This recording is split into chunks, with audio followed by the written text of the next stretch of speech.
Because of introduction, so drive safely, everyone. Oh boy. Take your time, hydrate. We don't want you to get in any trouble up here. Your life of leisure on the boat. First thing I thought about when Maya Angelou died was Poetic Justice. That you were the first filmmaker to give her serious due in film, to treat her as somebody who has a real influence in the community. I thought that was talk about how that happened. It happened because I was writing a script and I found out I was really inept at writing the poetry from the female perspective. And I was reading Dr. Angelou's poems over and over again because it had been the first time since high school and elementary school I had gone through something, right? And then I was it was one of those things where in high school, kind of a cheat thing. I started using the poems as a select line in the script. And I said, you know what?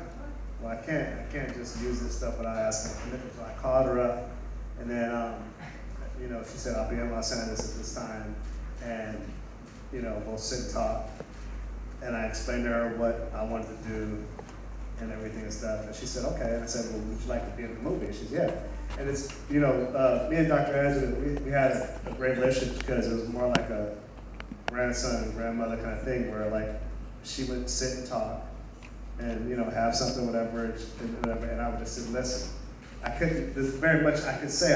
Sometimes I'd try to interject and she would just, I'd spend time with her in Winston-Salem. And I remember one time when we went out there to show the movie, and I said, and she would go on about this figure and this person that should do this, and I'd say, talk about Ray Charles, she talked about, Malcolm X, she talked about Kwame Nkrumah and all these different things, her time in Africa, because she had a whole adventure in Africa. She went to Africa and lived for a period of time.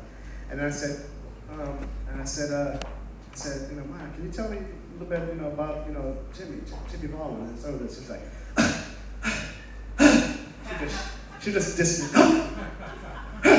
It's dramatic, and I'd just be I'd just sink there like this.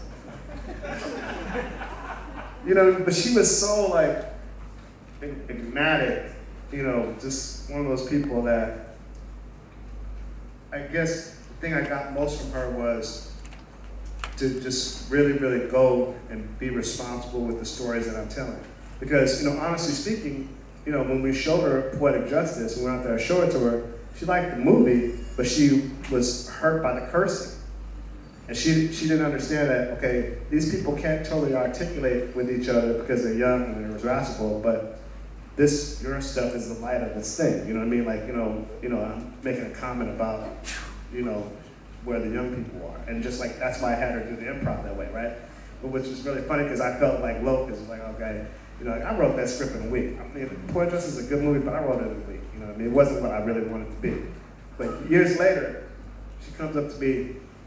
They used to have this thing called the Black Oscars. Remember? Yeah. The Netherlands used to have it. When we wasn't getting no Oscars, when we would do great work and they never fucking nominate us, we had our own shit. And everybody who was anybody in Black Hollywood would show up at this thing. Everybody, right? You know what I mean? Even Will would show up. He'd be like, yo. And then when he wouldn't show up, he'd put a video up hey, don't make fun of me. You know what I mean? There. But everybody would show up. Denzel, everybody, right? So Dr. Angelou was there, and I had just put up Rosewood, and I got a Black Oscar, but I didn't get no other consideration for it. And she says to me, and I knew what she felt about what we did with the first movie. She says, baby, she says, you've done it. You've done it. You've done it. And she just gives me a big old hug, so, It's funny you say that, you bring up Rosewood, because what you don't get the kind of consideration for you deserve is, your movies are really dramatic, and there's a big dramatic moment that comes to mind with almost any of them. You brought up Rosewood, I thought, with that scene of Bruce McGill teaching his son how to make a noose. Yeah, he's teaching how to fish.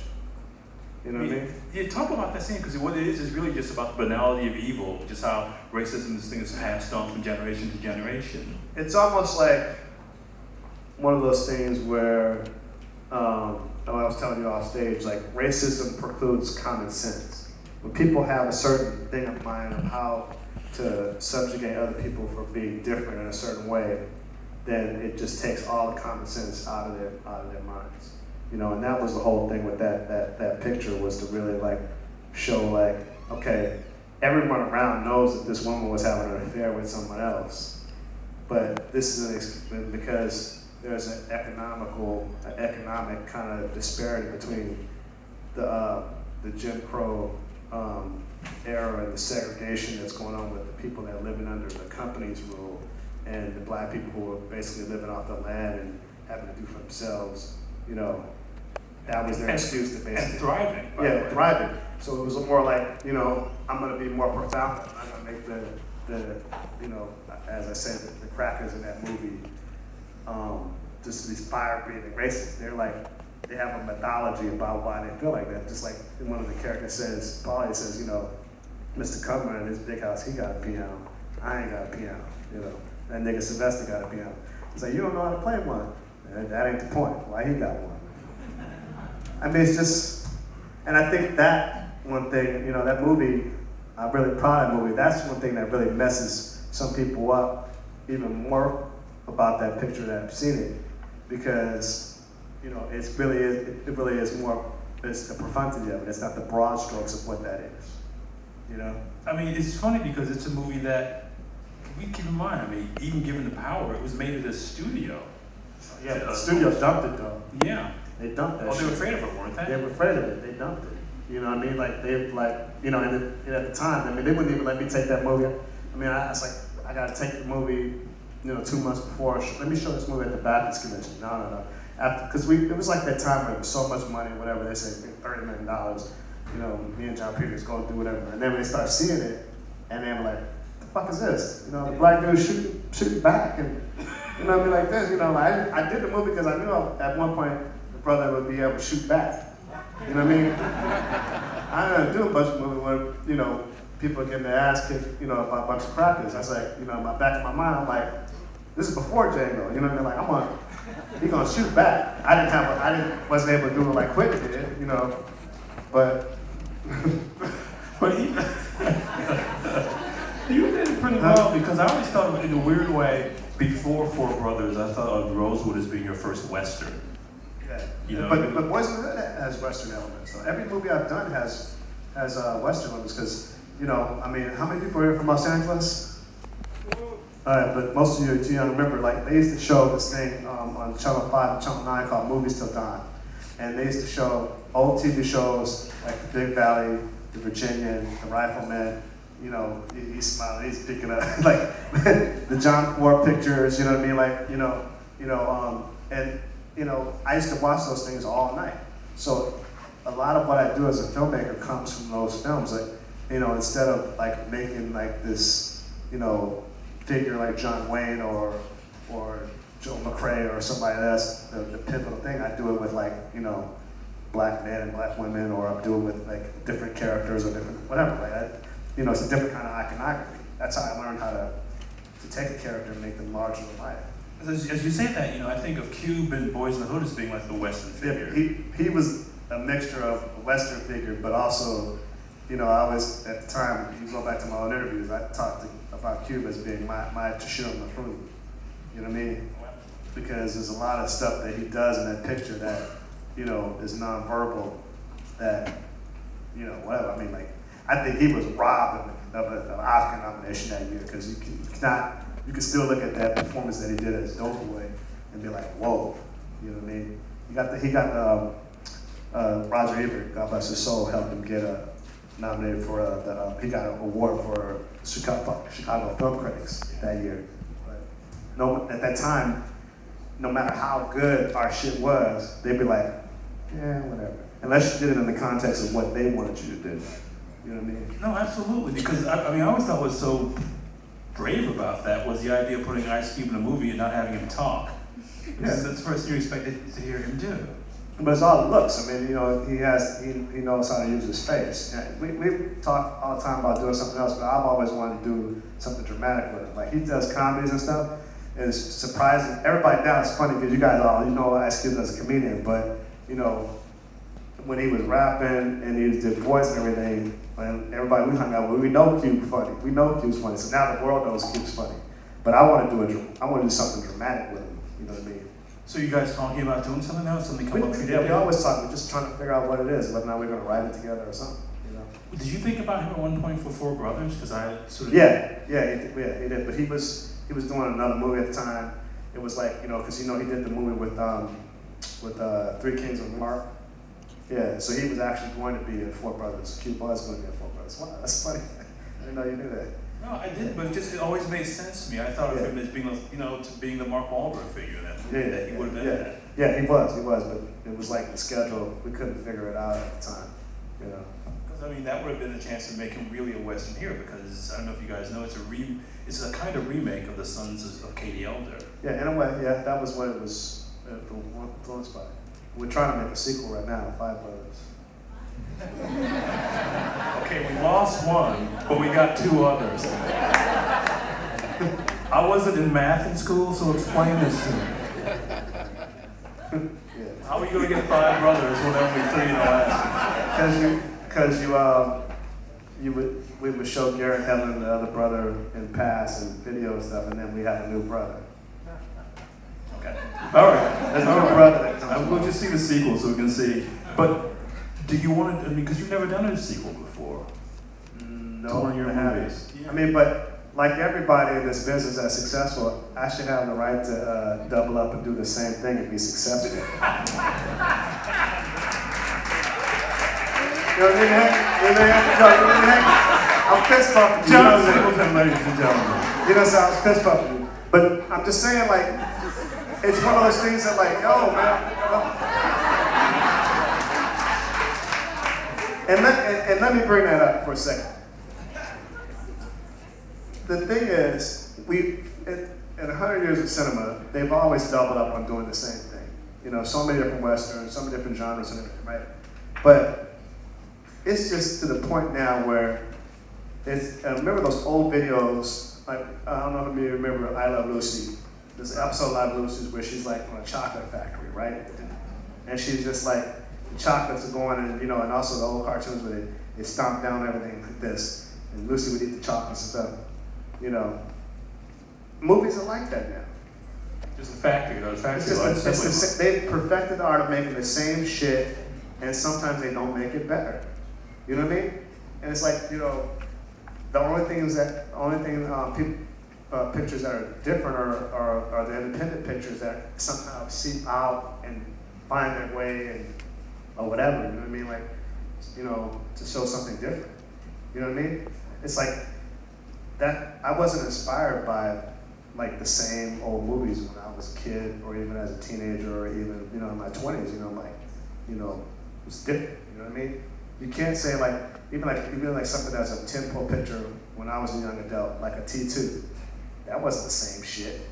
No, I mean, you see what I'm saying? Like, he reinvented the movie with the T2. Yeah. Exactly. They reinvent. So it's like, I just think that that's what's crazy about the business now.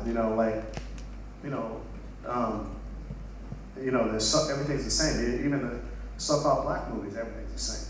They found a way to perfect it and say, we want to do it this way, and it's just like, okay, and some of the movies have like they're black characters, but they can just as well be anyone. You know what I mean? Which is fine, and I'm not saying it, but the difference in what I do is, and this is what the thing that Spike started, when I was in film school and stuff, is a whole level of what is going to be black film, the aesthetic of what black film is. You know what I'm saying? Or the aesthetic of what the French cinema is, or instead of having an identity. So I always try to put stuff in that if you were versed in this and you grew up this way, there's jokes that you would get. You know what I mean? But someone else would get, but they would appreciate it. But the universal quality. The same way that when Woody Allen did with his films, in the 70s and the 80s, if you went to go see those movies and you were a Jewish cat on the Upper East Side, you laughing at the movie, enjoying it differently than someone else. You know what I mean? And I just think that that's something that's been lost. Just the identity of what people culturally bring to the film, and it's not just the black people either. I mean, I just don't think that films. I think films are losing an identity unless they're really done independently from a certain point of view. But even independent people are trying to be what they think mainstream is. When we were in film school, like myself and Brian Singer and different films, when we were all these people that I knew at USC film school, we talked about stuff about, some people wanted to be genre filmmakers and all these different things. And I was like, no, my whole thing is, I'm not, they told all young motherfuckers stories. You know what I mean? I haven't had a chance to tell my stories, and people saw everything that's a wealth. Like I could make 25 movies in the hood, and each one of them would be different. You know what I mean? I wouldn't be doubling up on what I mean, so. But see, because I'm glad you brought that up, because that's something I wanted to ask you about, that you, on your own, and have never made a movie that was a sequel or a remake of something you've done. I haven't wanted to, though. I mean, people want to make a sequel to Boys in the Hood, make a sequel to Baby Boy. You know what I mean? Like, I have a follow-up to Baby Boy, but it's just with Tyrese. It's not a sequel, it's not years later. Yeah, well, that movie that I want to do is just with Tyrese and Taraji together, because everybody likes to see them together, but, fighting and fucking, you know what I mean? Like, that was the title of Baby Boy originally. It was called Fighting and Fucking. And it was I just talking to Craig about. I just told Craig that the other day. Craig Brewer, I said that was the original title. I just saw him. He went, "It was?" Yeah. I told you that before. Yeah, you told me that. Yeah. And it was like scratched out fighting in you and the C word. I was trying to see if they would put that on the poster and shit. Like, I could use that too. I still want to do that. You know what? Nobody used it yet. Take it. I could get away with it. I don't think many people can get away with it. I could get it. But what you're talking about, though, is that thing that made black movies so special. Yes. Just like what we do as creative people always is innovative. And so the cinema should be no different. You know what I mean? Like, and what I feel is, and this is for the young people who are creative people involved in that, in film or music, whatever, be black. Don't be afraid to be black. Don't try to be something else, because James Brown and George Clinton and Aretha Franklin, you know what I mean? Whether or not you go to literature, James Baldwin, Langston Hughes, all the people, they were black. Maya Angelou, that's what made them special. They weren't trying to be something else. And so what I see is a whole thing with people having a psychological thing of inclusion, is saying that to be included or have inclusion, I have to try to be something different. And I say, no, because everybody want to copy our shit anyway. So I'm like, yo, I'm gonna do this, and my shit is like, they're gonna want to copy my shit. You see what I'm saying? Like, I try to be different, with everything I do. If I'm really doing something, even if it has different types of characters in it. But my Fast and Furious was the blackest Fast and Furious. Oh my God! When that crunk soundtrack said that, I made Paul Walker say "cuz" in the movie. You know what I mean? Like, it's like if we put Southern hip hop in the movie, everything else was techno before that. Like, I just feel like when I do a mainstream picture like that, or For Brothers, or even Shaft, or whatever, I put something different. I put a different stink on it. I elevate it. You know what I mean? But I think that there's been a change in the business of trying to try to put things in a certain box where they don't really understand how special it is to really have that funk on something mainstream. You know what I'm saying? Like, it's a question about what's commercial, what's not commercial. Like, here's a movie that was obviously, even to some of you motherfuckers out here, excuse me, not commercial, 12 Years a Slave, okay? 12 Years a Slave comes out, people say, oh my God, I ain't gonna go see that shit because I don't want to feel bad or whatever this, right? You're not thinking in terms of like, well, if we know more of our history and watch this, you can basically have a root to say that, I ain't here, I ain't getting my ass whooped like Patsy or this dude, I can go anywhere, you know what I mean? Black people ain't thinking like that, they need to think like that. That's how I was raised. But I said verbatim to Honor Mitchell's people, this movie's gonna do better overseas than here. They're like, why? I said, because everyone around the world is going through that still.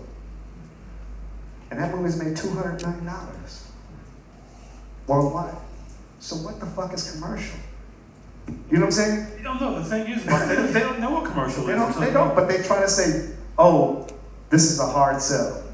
How many times have I heard that? This is a hard sell. Hustle and Flow, this is a hard sell. You know what I mean? It is a hard sell. It's like, my first movie, nobody's gonna want to do that. You know what I mean? Yeah, but I mean, part of it too, and I want to ask you this, in addition to that, trying to sort of like take all the flavor out of it, is it seems that also they want to get directors they can control. Oh yeah, definitely. That's why I haven't worked as much as I got. I ain't that dude historically. But appreciate that. Like, I'm a general. When I do what I do, you can count on the shit that it's gonna be hot, it's gonna be good, and it's gonna be commercial, but in my way. You know what I mean? But, hey. Because I figure that's as much a part of it as anything else, you know? I mean, the fact that your movies are very specific, and again, for me, just watching all of them to get ready for this, you can forget how much they have that emotional core. The two things I always call it, there's always a big emotional thing in it, or a thing that is bigger as you watch the entire movie, some moment like those moments we're talking about. But also that in terms of these Westerns, or even just Jeremy Filney, who is again influenced by Westerns, there's always a code of honor that your characters have in the movies, isn't there? Yeah, well, I don't know, you're analyzing it further over my head right now. Earlier today for me. No. But yeah, I mean, I guess I have some type of code of honor, you know, with the various characters, but not always. I mean, you know, just thinking of a joke. Go ahead. Let's hear it. I was thinking about Baby Boy, where Jody says that, you know, he wouldn't fuck the girl at her job, you know, to be breaking the code. See, I can tell I had no breakfast right now, like, so I'm not totally thinking right now. I just woke up a little while. I think of what code that can I come up and talk about, but I wanted to go there. But you know, it's not always. It's not always the men that have it. I mean, you think about the mother in Four Brothers; she's the one who has it. Oh yeah, definitely. I mean, so I'm not saying it's always like the guy, but there's Yeah. always somebody who has that, and they often end up suffering for it. Yeah. Well, that's a big Western motif. I mean, you had, in the old John Ford pictures, you had, and also Frank Capra, you had characters who living by codes. Even if they had nothing else, they had that code. You know what I mean? Tom Joad and Grapes of Wrath. You know what I mean? Like, he has a code. You know, he does what he does for his family, and then when he gets confronted, he has to leave his family. You know what I mean? I don't know. Some of that, I think that just some of that comes from, with my life, it comes more from my life than the movies. Because I don't look at myself as a kind of filmmaker that watches movies and tries to make movies of other movies. I try to make movies of life. You know what I mean? You know, where I come from, there's a certain set of factors and there's a code in place. You know what I mean? You know, we feel like kind of like ironic a lot that we live in an outside world other than, things, where I'm from. You know what I mean? Like, so I think I still have that kind of mentality. I try to get out of it, but I put that in my work in a way. So what's it like for you now when you meet with studios? I mean, given who you are and what you are, that you're going to do what you do and you can't do these things that they want you to do. What's it like you walk into these rooms nowadays? I try to act just myself and be like, hey, if you want me, if you want your shit to be cool, then I'm the dude. If you don't, your shit's gonna be whack. I just have to be like that because like I've been like, that's how I've been. I mean, that's how Stephanie can attest. I pitch Boys in the Hood. You know what I mean? Like, okay, you don't do movies like this. Well, one of them, yeah, okay, let's see if you do a movie. I try to make whatever I do cool as possible, so people know. And you can't front, the movies make money. You know what I mean? I haven't lost nobody money, so, like this movie that I'm doing right now, the Pac movie, man. It's like, my goal is to make the blackest movie ever. Well, how could it not? It's commercial too. But it's commercial too, though. It's like, because this guy, this man, he was the bridge between the generation that we grew up, that everyone talked about, like, I love you, brother, I love you, sister, to the generation that's like, I hate niggas, I hate myself, I hate everybody around me. He was the bridge to that. You know what I'm saying? And his life was the bridge to that. All the stuff, the disappointment and everything that he went through his life that took him on the path that he took, put him on that path, as opposed to where he started. So it's a great, it goes back to the Western, goes back to the code, it's a great character, you know what I mean? Like, to follow him, And somebody who gets sacrificed for that code too. He knew that he was going to be sacrificed. He just basically, because he talked even 19, 20 years old about, I ain't gonna live that long. You know, we used to argue about that shit. Like, what the fuck, when you put that shit on the universe? Man, that's the way he was. But that gave him a freedom. It's like almost that kind of freedom that a lot of young black men have everywhere, but like, that when you're like, I don't give a fuck, then it gives you a measure of freedom. But it's also a nihilistic mentality that doesn't foster, you know, some hope. You know what I mean? Like you hope, but then you also having a kind of thing, well, maybe, you know, you're hoping, but you're like, but you know you're gonna have a dark path, and I don't like that shit because even when some of our storytellers, black storytellers, or even people who are intrigued with our journey, they always make the journey of the African American a nihilistic thing. You know what I mean? The woeful Negro, that's what they used to call it, right? No, our thing in this country is a triumph. I mean, like, you know, that's why we laugh, and why we want to laugh, and why we want to dance, and why we want to sing, because we're cathartic. You know what I mean? You know what I mean? If we didn't have any of those things, we'd have blown this motherfucker up a long time ago. You know what I'm saying? So all I'm about, and anything I do is about elevating. You know what I mean? Like, you know, about really showing, you know, the depths and the specificity of negritude and how special that is. You know what I mean? You know, that's why when I wrote that article, I was like, damn, they're not getting no negritude in those movies. So it's like, it's gonna fail. You know who put me onto that? I keep using it all the time is, what's his name? Oh gosh. Homeboy's name. I always use that all the time. Crouch. Oh, Stanley Crouch. Yeah, Crouch. Oh yeah. Yeah, Crouch. Oh yeah. Like, he's always talking about negritude, and he loves John Ford westerns. Oh God, he does. He loves all westerns. Yeah. He's a big movie guy too, Stanley, and he hates every movie. No. He likes some weird ones, but let's not. This isn't a Stanley Crouch panel. We'll wait for it until he's here. But one of the things I wanted to ask you, talking about this, what was your first meeting with Tupac like when you guys sat down to talk? What did you guys? About movies or just in general? Just in general. What would you when you first? I met him at Big City Diner. It was a little small thing in New York. It was a hip hop kind of club downtown in New York, and he was hanging out with Treach and Latifah and Shaquem, and that was in '91. It was like summer of '91, and he was hanging with them. And then I saw him again at the Beverly Center. A few months later, and he was in the Beverly Center talking to girls, with some people, and just bopping around at this. And, you know, we was talking, and we had exchanged numbers, we was talking and stuff, but we hadn't been cool yet. And then I saw him on BT on the Tanya Hart show. And the Tanya Hart show, you see in the documentary, Resurrection, he just goes in, he's like, basically like, fuck Spike Lee, fuck Quincy Jones, fuck Eddie Murphy, fuck Michael Jackson. He even said, everybody, he's like, Hollywood, they ain't never seen a nigga like me, and I was like, oh shit, I gotta call him up, we gotta work together. So I was like, yo, and so I called him up, and we sat down, and I was like, yo, and because Poetic Justice was offered to Cube first, and Cube didn't want to play a romantic lead, and Cube was like, I ain't gonna do that. I said, man, I was like, bitches like you, they think you handsome and shit. You're so different. Bitches like you, was that the reason? That's how we talk. Oh, sorry, but that's how we talk. And he's like, I ain't doing that shit. So I was like, yo, I gotta get somebody that could be on the screen next to Janet Jackson that ain't gonna be fearful, ain't gonna be like, you know, just whatever, right? And so I was like, yo, I told Pac, you wanna be in the movie with Janet Jackson? Nigga, what? He's like, what? But he was 20 years old doing that. And Steph, you remember, he was 20 years old doing that. Can you imagine being 20 years old and she's like huge, and he's holding his own? I mean, you know, at the time, you know, I didn't give him as much credit as that. You know what I mean? Like, but he did it. He was comfortable. You know.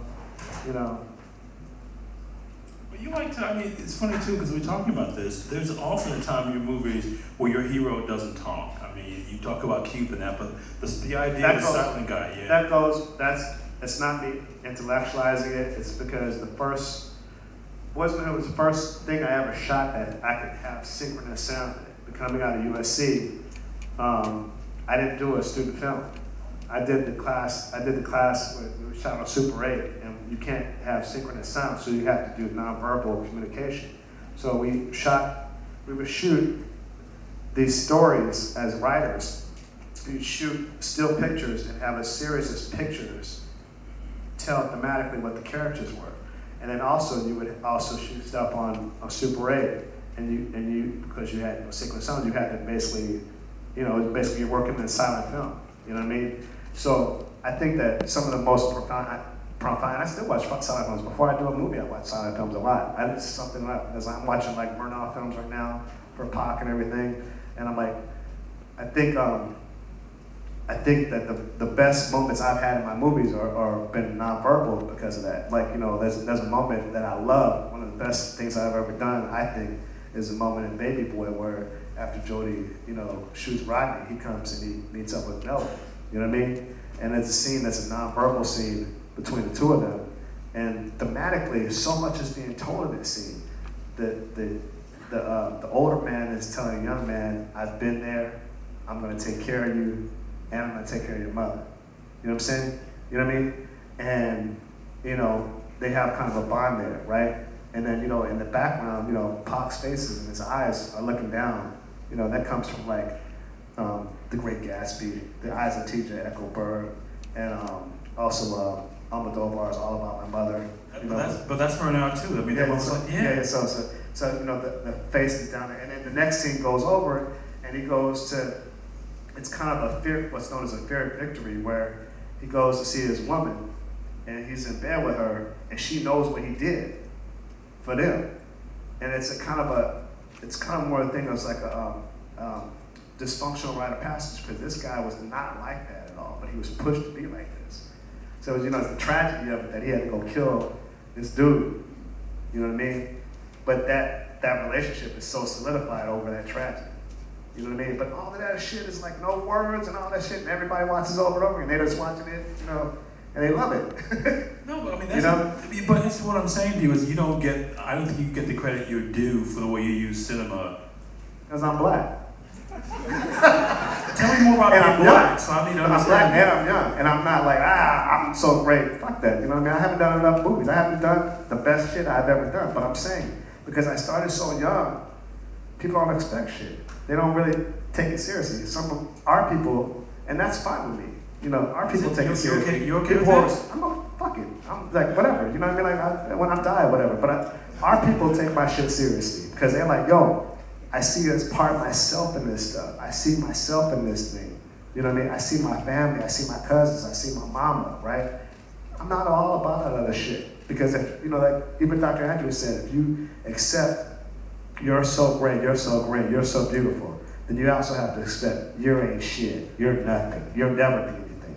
So it's not about that, it's about the work, it's about being able to put the soul into the material and at the same time and have a certain measure of success and do whatever, what you want to do and not have to give up your soul. Be like, God damn, I've become the same shit that I used to make fun of. That's the whole thing in this business, Elvis. I'm like, I never want to be the dude that when I was in film school, I'm gonna be like that motherfucker. You know what I mean? Like, my preservation has always been like that. Like, even when I'm working with people who are like veterans who like think their shit doesn't stink or whatever, I'm like, yo, man, this not this kind of shit. You know what I mean? We doing something different here. And I bring them in the process, and they enjoy it. Like, oh my God, I can't believe I work with Singleton. I just, I got funk. You know what I mean? Like, So when I go, you ask me questions, I go to the studios meetings, like they never, they don't know anybody like me socially, but they never worked anybody on the show, but they know, all they can know is whether or not this is going to index commercially. And then it's up to them to say whether or not they're going to be like, okay, this guy has it. You know what I mean?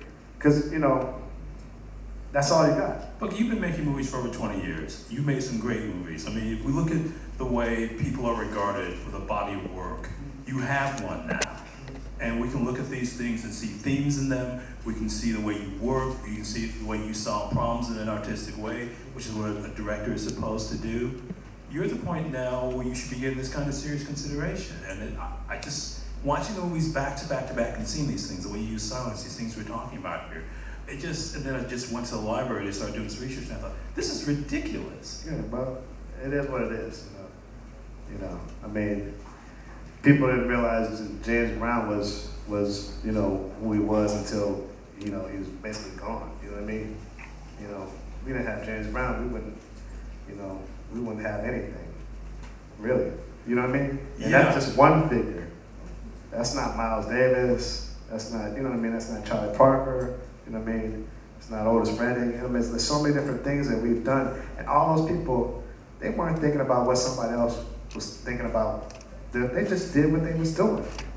You know what I mean? And they had soul. They came out of the black church. You know what I mean? They came out of our community. They came out of, all those people, Aretha Franklin, you know what I mean?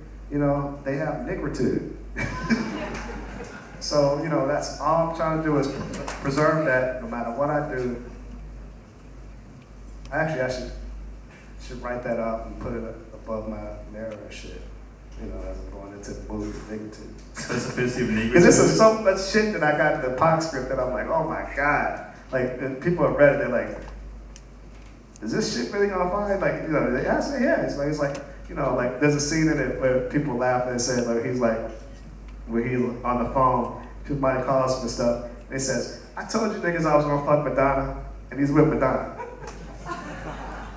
And so it's like, because he called up everybody when it happened. He goes, oh man, say hi. Like, but he was such a, he was Peck's bad boy. He was excited to see him do whatever he would do. So it's like, yo.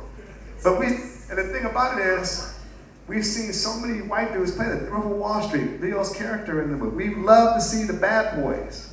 We love to see the bad boys. But so many black actors are afraid to play that. Denzel evolved into that with Training Day, but he led up to that, where he was just like, he did American Beauty. Kevin Spacey won for American Beauty, he didn't win for Hurricane. So he was like, I'm gonna do this. But he's been playing that since. But a lot of young black actors, they're like, what can I do to be accepted? What can I do? They don't understand. Wesley Snipes was like a nigga on film. He was kicking ass, he was taking nothing, and everybody loved him. White people, everybody loved him. Jim Brown, you know what I mean? It's like they feel like they gotta tuck their balls up under the ass to like be accepted. You know what I'm saying? Seriously. I know exactly what so you're it's like, saying. yo, Yes, it's like, yo. But all the white dudes get to be badass.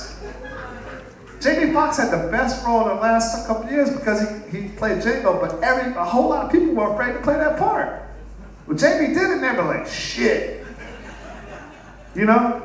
I mean, And we all loved it. It was mainstream. That movie is funny because, remember Sony was putting out, they were like, oh my God, is this gonna sell? It's Quentin Tarantino's most profitable, successful movie of all time. Around the world, $400 million. And whatever you want to feel about it, whatever, it's a pop movie, it's not like a serious movie, it's a comedy. I think I love the movie. But it has negritude in it. Seriously. No, when you talk to young black actors, when you say this to them, They still go, because they think they kind of come to Hollywood and be something that they're not. They got to change and evolve and not feel like what's special about them to make the world accept what's special about them. And that goes for the actresses too. It's so beautiful to see Lupita Nyong'o get more and more work. You know what I'm saying? Because, it's so good to see whatever you want to feel, Gabrielle Sidibe get more work. When that movie came out, oh, she ain't gonna do nothing else, but oh, that poor little girl. Black folks, y'all was saying that too, okay? You know what I mean? Like, so it's like, it's those old fucking rules, they don't apply no more. Fuck that shit. It's changed. It's changed. The world's changed. I'll go cross country, I'll go Latin. My friend, Sofia Vergara, she's a huge TV star. She's the highest paid woman on television. I love it. And you had her in Four Brothers? In Four Brothers, yeah. I hope she'll be in a sequel. Yeah, she said she better put in a sequel. She told me.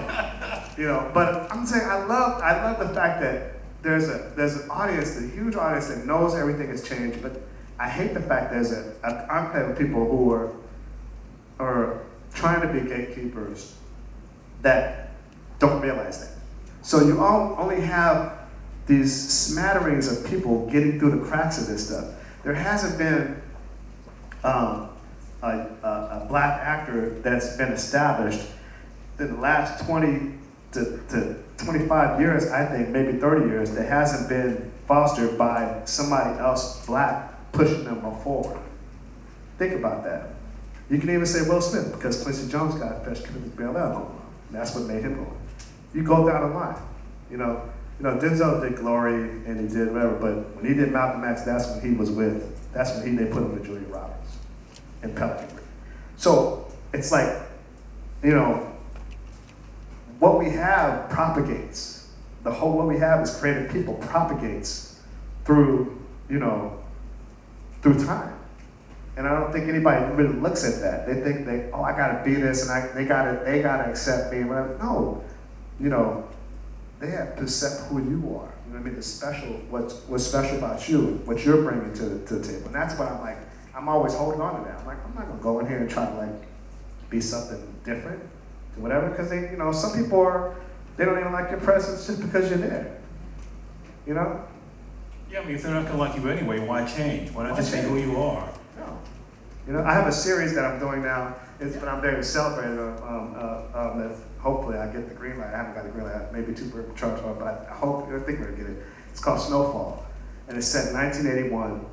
It's for Showtime. It's 1981, before cocaine hit LA. And it's the hood, but it's also the valley. It's also East LA and northern Mexico. You know what I mean? And it's with a young kid who's goes from selling weed to coke to crack eventually. A Mexican dude who becomes a courier for the cartels. Well, this is before there were cartels. And a CIA guy who's basically charged with the government doesn't have money they're not gonna pay, this money for the arms for the Contras. We need to find, how we're gonna get this money. And he basically comes up, we're gonna have to, do it with cocaine. So the government is in the cocaine business. And that may sound surprising, but the government was also the government was in the heroin business in the late 60s and early 70s to calm black folks down. Vietnam, but not Vietnam. They did it to calm black folks down. But they brought it. They brought it from Vietnam. Exactly. Basically, any place we were where there's war. Yeah. I mean, you look at South America, the Sandinistas of basically running drugs through there for all these operations. Yeah, that's a good observation. Yeah, you're right. So, but I'm really excited about that, because what it's allowed me to do is go and show these different colors of myself as a filmmaker. Yes, it's full of negritude and everything, but it's also, it's La Raza. It's it's like Chicano element. It's it's got also, the Fast Times at Ridgemont High element in the valley and everything. So it's a different thing. As we talk up here, you'll see, as a filmmaker and as a creative person, my cultural and my pop cultural influences are very varied. You know what I mean? I pull from different things, and I think that's what makes me different, really, as a filmmaker, because I'm not in one bubble. Some people may have an assumption that I'm just this one thing, but I can tell different types of stories because I'm a citizen of the world. And I think that television, is a great medium, because we have this whole thing when we started talking about this was. We're in a culture of film where everything is programmers. There's so many programmers. Everything is being programmed, as opposed to telling, just stories really from heart, whatever genre they are, right? And a lot of in television, some of the best writing is now on television, because the writers can't get their stuff made, on film. Well, one of the things that I've always liked about you, we talk about this a lot, and you just sort of alluded to it a second ago, is you go to movies in theaters. Yes, that's what I have to. Tell them how rare it is that most filmmakers, or even studio people, don't go see movies. They have no sense of audience. Yeah, most studio executives see it on their iPad now. They see it on their computer, if they saw it, or if they watched the first 15 minutes of it. That's important, if they saw it. They saw it or not. There's a whole lot of people working in this fucking business that haven't even seen the classics. And some of the stuff we mentioned up here, whatever we mentioned in passing that we've seen, they look at you crazy because you actually studied the stuff. And then they feel intimidated by the fact that you know more than they do. So they be like, fuck this guy, you know what I mean? Like, you know what I mean? Like, I'm not lying, you know what I mean? So it's like, you know, but I can't, you know, I can't speak to that. You know, I can't change people and their own insecurities and everything. I just do what I gotta do. You know, but I like to go to movies. I mean, I even go up to, you know, New Beverly Cinema, and I go to the Newark. I go see stuff that I've seen 25 times because I know that if I see it on a big canvas, I see something different. I remember when Steph, was she there? She left. She left. Okay, when we were doing Boys in the Hood, I used to do this thing, and somebody who, I don't know, there's some friends of mine who would work on some of my other movies and stuff. But before I do a movie, I always screen out the movies. But when I did Boys, I would have this collective of just people from my friends or neighborhood or whatever, and we'd go to the studio, and we would screen classic movies, The Godfather, Taxi Driver, whatever this, right? And I remember Steph called me like, "You're spending so much money, the projectionist costs money," you know. I said, "I'm prepping a fucking movie, what am I supposed to do? And I'm watching movies." This is before, they had VHS, but before DVD and everything, so I gotta watch movies. So they didn't complain. But I saw all of those pictures over and over again, but then when I saw them on the big screen again, I mean, actually, no, it's funny because outside of film school, seeing pictures on the big screen, but that was, sometimes I saw some of the classic movies on the big screen. I saw all of this stuff and the framing and everything that I hadn't seen before. And I'm like, whoa. And so my thing was, and this is for the filmmakers and audience, you gotta initiate yourself out of being what's known as because we're all this, and even Elvis, you know, we're TV babies. So when you're thinking about shooting, people are always thinking about the television and how that box is. They're not thinking about the big canvas, you know what I'm saying, and the environment of characters and stuff. So even when I'm doing whatever I'm doing, if it's an intimate movie or a bigger movie, whatever, I'm always thinking about how the environment affects the characters, you know? And the interplay of that, you know? What are you watching to prep yourself for Tupac? Just give us some sense. What movies are you looking at now? All That Jazz. Bob Fosse's All That Jazz. I just looked at that last night. I've been looking at it. It's just so varied. I looked at all the other movies that he did, including like that I hadn't watched. I hadn't seen the movie Gang Related that he did. I never watched that movie. The Jim Coff movie. Is it just like after he passed and it's like I was just so depressed. I watched it. It was really good. His performance is good. I liked it. While I was working on the script, I looked at a lot of stuff that were I say singular performances that drove the whole movie forward. So I looked at Scarface, American Gangster, Wolf of Wall Street, Taxi Driver. These movies where there's all about one guy moving the movie forward. You know what I mean? And that's what my mindset is. And I just started thinking thematically about him. And then, you know, I opened up my Murnau and Borghese box that I had for so long. That box set that came out like 8 years ago. And I just started watching some old F.M. Murnau movies and just, because the experimental nature of silent films is so beautiful because they had very limited things to do with technology, but they used the basic tenets of filmmaking, you know what I mean, to really take the characters or take the audience to a whole other place. And so that's what I'm doing with this, like, you know, putting it in the 90s, you know. How many of you know about Freaknik in Atlanta? Do you realize that, do you know about Freaknik, Elvis? You know about Freaknik? How do you know about Freaknik? Now I'm embarrassed, okay. You realize that, like, this is a younger audience here, but people don't, like, that was like this big black thing in the 90s, 80s, 90s in Atlanta, right? And that has never been shown on film ever. There have been 25 projects in Hollywood trying to do a Freaknik movie. They've been trying to do it. New Line, everybody, they become that, I want to do it, but they shitted on all this stuff, right? It's like Black Spring Break and stuff. Yeah. You know, but they stopped it before the Olympics in '96. Yeah.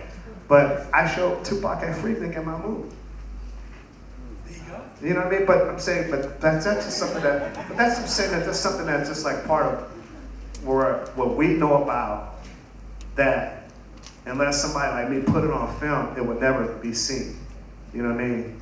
You got like 30, 40,000 black people wilding out on Peachtree Avenue and stuff. And pockets on cars dancing and stuff, and chicks from Magic City's dripping all around and shit. They ain't playing all this music. I mean, like, it's for us, it's a party. For somebody white, like, that's oh my God, it's a nightmare. Yeah. But in a movie, it's like, wow.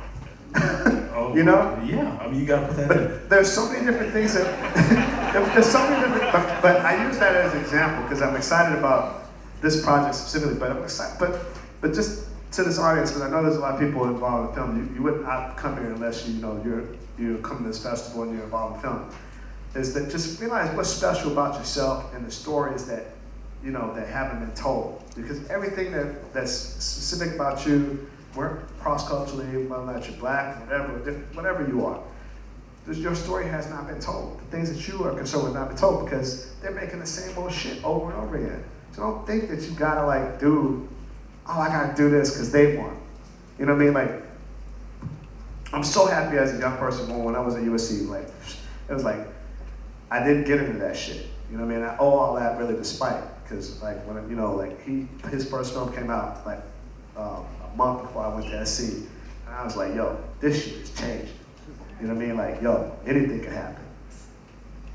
I think we have time for a couple of audience questions. If Yes. the microphone right here, so just step up. Hey, what's up, John? How you doing? How you doing? Coolie High was like my favorite movie. Mine too. I know it backwards. I know which way Coach East wore his hat. I know which way he ran. I know which Mine way the too. wind blow. That was my favorite movie. Yeah. Boys in the Hood was my second favorite movie. So I have a two-part question. My first question is, how much of an influence was Coolie High That's a great question. on Boys in the Hood? That's a great question. And another thing I like about Coolie High, it had what I call a non-Hollywood ending. Yes. A Hollywood ending is like Rocky. You know, Yeah, the white yeah. guy beats up the black guy, we all live happily ever after. That's a Hollywood ending.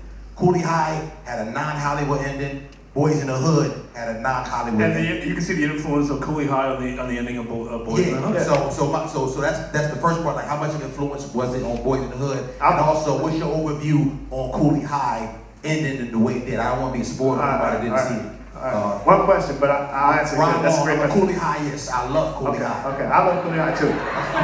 Everybody loves Coolie High, right? Coolie High. Michael Shaw. Classic. I love it. It's my heart. Anybody that know me would tell you I Are cried. you from Chicago? Okay, You from Chicago? I'm from Philly. My name Ron Long. I'm from Def Comedy Jam. Chris Rock. I did Chris Rock. No, I'm from Philly, but I love. Let me ask you a question. I challenge you, John. Ask me any question about Coolie High. I will get it right. Better than you. I challenge you. You know, wait, hold on now. You might see it No, before. whoa, I'm passionate about the movie. Whoa. Let's not answer the question, and then we'll do the Coolie High panel next year. You be right up here. I'm gonna challenge you. I'll stay on that. Yeah. Go ahead. Okay. Thank you for the question, bud. I went to see Coolie High. I was 7 years old.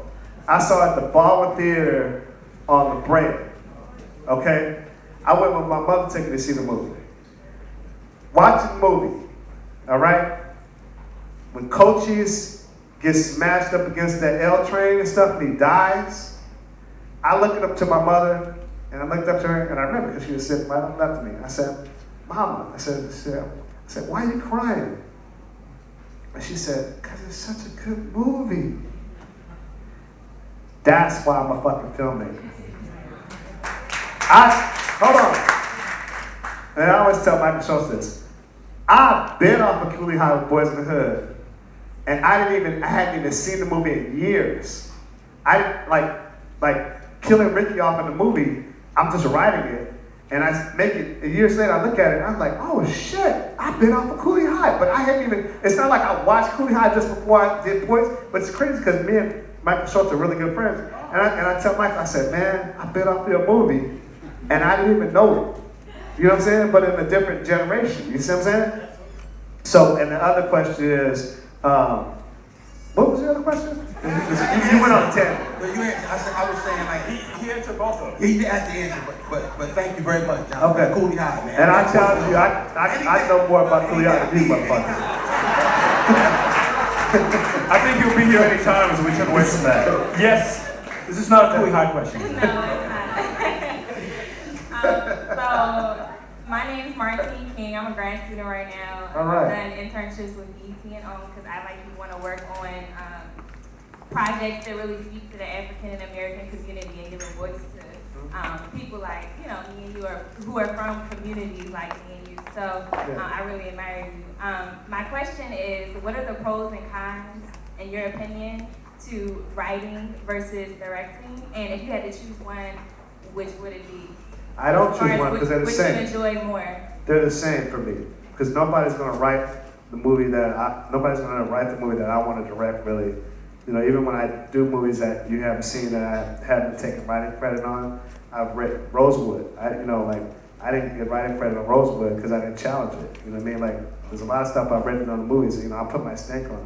But you gotta write, if you're gonna do what you wanna do and you wanna make it specific who you are, you gotta write. You know what I mean? And then you direct it.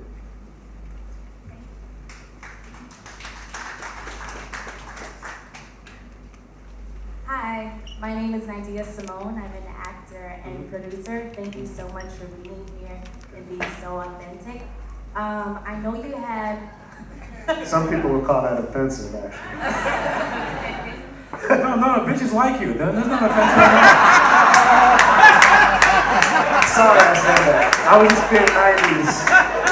When I said that, I was like, I apologize. So I know you had an open call for the Tupac movie a couple months ago. Are you committed? No, we're having that. We're having an open call in the next few weeks here, actually, at the BT Experience. But we're also doing the breakdown. Actually, goes out Monday. Kim Harden's casting. The breakdown goes out. Are you committed to finding known actors for Yes. your roles? Okay. Nobody in this movie is going to be a known actor. This is just like the old pictures I used to do. There's all new people, except for the bad people. All new people. And on my TV show, all new people. Thank you so much. And after, I'll give you my card so we can.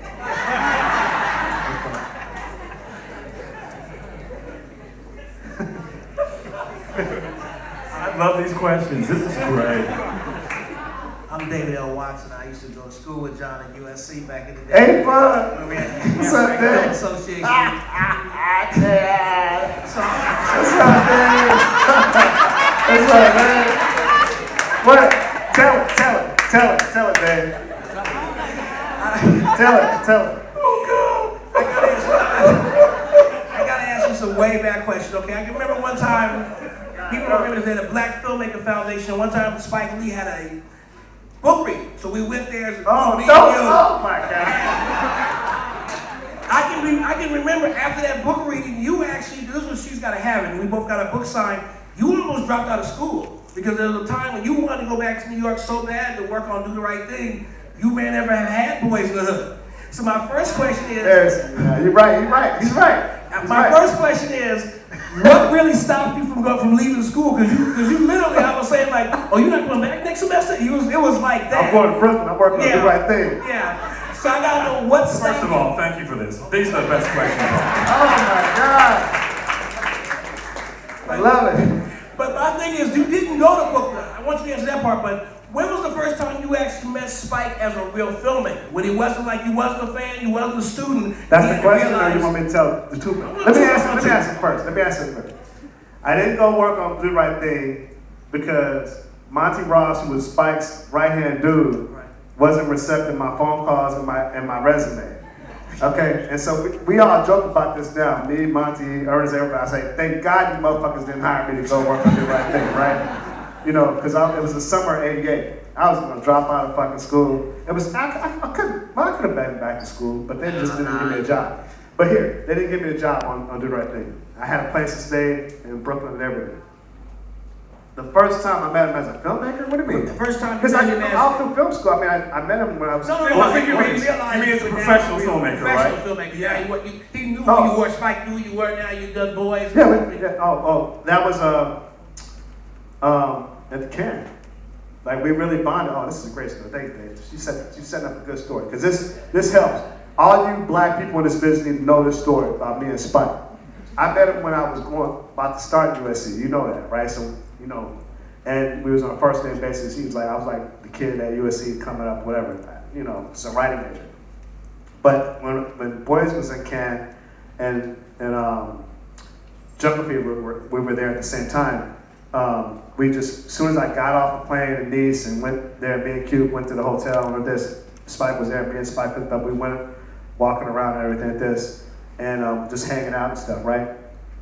And we sat on the water in the south of France, and we made a pact, okay? We made a pact. We said, no matter what the media tries to do, we're putting us against each other, whatever, two black men against each other, whatever, filmmakers coming in this, because we were all taking it serious, and you know, we were all, if we had any problems, we would talk it out with each other, you know what I mean? And then we would support each other as filmmakers, you know what I mean, and as men. And we've always had that.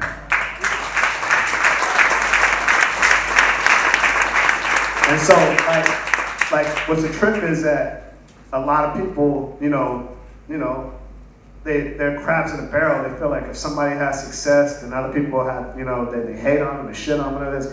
I've never been like that. You know what I'm saying? You know what I mean? Whatever I feel about somebody personally, if they're doing professionally and they're doing whatever, and they're in the vibe, I'm like, go do it. You know what I mean? I've always been that way. You know what I mean? Like, so, but yeah. But me and David, me and Watts, we started the African American Film Association at USC. You know. We had Sidney Poitier there. Ruby D actually came to Ruby D came. It was still a year before we passed and stuff. Yeah. So we're gonna get to the last question.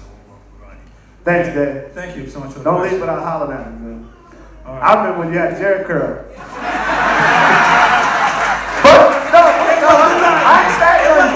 had a Jerry curl too, but I had a Jerry curl too. You with Jerry curls, don't go there. I had a Jerry curl too. Yeah, some of your dates with Jerry But curls. I cut mine before college though. John Singleton, this is your life. I can't wait. You have the last question. I pity you following this, but do what you gotta do. You're a been there, done that kind of filmmaker. My question to you is, when you go and decide a pitch meeting, can you walk us through the steps? How do you prepare? Do you know what? Obviously, when you pitch a studio with great business, with creativity, there's always a conflict of interest. So when you walk into a pitch meeting, you know what they're going to attack. What is your process? Walk us through it. Some of your. I mean, I just try to make whatever I'm doing the coolest thing around, and then somewhere in there within the pitch, oh, you know, it ain't gonna cost that much. You know, we're not building anything. We're using practical locations. I'm always throwing that out. We're using practical locations. It's not gonna cost as much as you think it would. You throw that in, it helps, because you know you say business and creativity. So, but just when I pitch, I usually know thematically what the story I'm trying to tell is, and I just, you know, I do it in a very methodical way, but I also act it out, you know, and do the characters. I know if I, you know, the best sell is basically selling somebody on something that they want to buy anyway. So if you can get people laughing in the pitch meeting, you know, and then you can pull some type of emotion in it, you know, like, but then you got it. Like, we come from what's known as, you know, the oral tradition of African storytelling. You know what I mean? Like, and so if you could tell a story, you know, spin a yarn, like the best filmmakers that I love, they can tell a story verbally. You know what I mean? Like, you know, Guillermo del Toro, he could tell a story and you see it visually, right? It's funny to hear him talk. Steven Spielberg, he's telling you a story. Steven Spielberg, he tells the story best. Some of the stories he tells verbally are better than the movies, you know, right? If you can tell a story verbally, then you can sell anybody on anything. You know what I mean? And even if they don't want to do it, they really will be affected by your passion and your zeal for what you're trying to tell anyway. So. No, after your showtime pitch, how did you feel coming out after the showtime pitch? I felt it was great because me and the guy that I created it with, we were in Bacon Room. We were doing this stuff, and you know, some of it was like, you know, like the guy who I pitched it with, we were like, yo, we know we're gonna sell this show. We were like, you know, they wanted it, but we know we were gonna sell the show to somebody. And like one of the things I showed in the show was like, I don't know how many people I'm dating myself because some of you guys are really young, but one of the things I saw in the show was like, hey, you know, this is a time when we had 1580 KD in LA. and they would have parties in the sports arena, and it's like 3,000 niggas in the sports arena. Uncle Jam's Army this Saturday. Be there. And they'd have the music and shit, right? And I'm telling this thing, everybody's into the white and stuff. I'm like, they get up there, and I'm telling the whole story. I said, and this is what, I mean, I don't know if this is what sold the show, but it's just the whole passion of it, right? I gotta tell the story, right? So I'm saying this, and I like Uncle John, and they had these parties, and they played Prince music, and they played early hip hop music, and I said the early hip hop music in LA, it wasn't gangster rap, it was all dance based. Everybody wanted to dance, right? They did the polo, they did the Lacoste, you know, the distance, and there was dudes that was into some dudes that were into ska music, you know what I mean? So they had the pork pie hats, and they have the trench coats, okay? And then the dudes would come in, and they come in the sports arena. Everybody there, you know, the sport. Nobody was shooting it up and everything. No fun. Everybody partying and everything. People be on the dance floor and dance and stuff, and the dudes would come in with the trench coats, and they come stomping in boots, boom, boots, and this, and then there'd be dudes on the sides, and those dudes would have like Stacey Adams and stuff, and like it's like, you know, and the pretty pants on, and the dudes come in, and then the other side of the room, the girls would come in trench coats, and they would come and meet in the middle of the floor, and then they stand in front of each other. This is true. I was a teenager. And then the girls would drop their trench coats, boom, and they'd be in camisoles, like Apollonia and shit, right? And then the dudes would like pull off their trench coats, and they'd be in suits, and then the dudes would get up on the girls and start freaking. Nobody's gonna put that in something but me. Because, you know what I'm saying? And on that note, let's thank John Singleton for being here.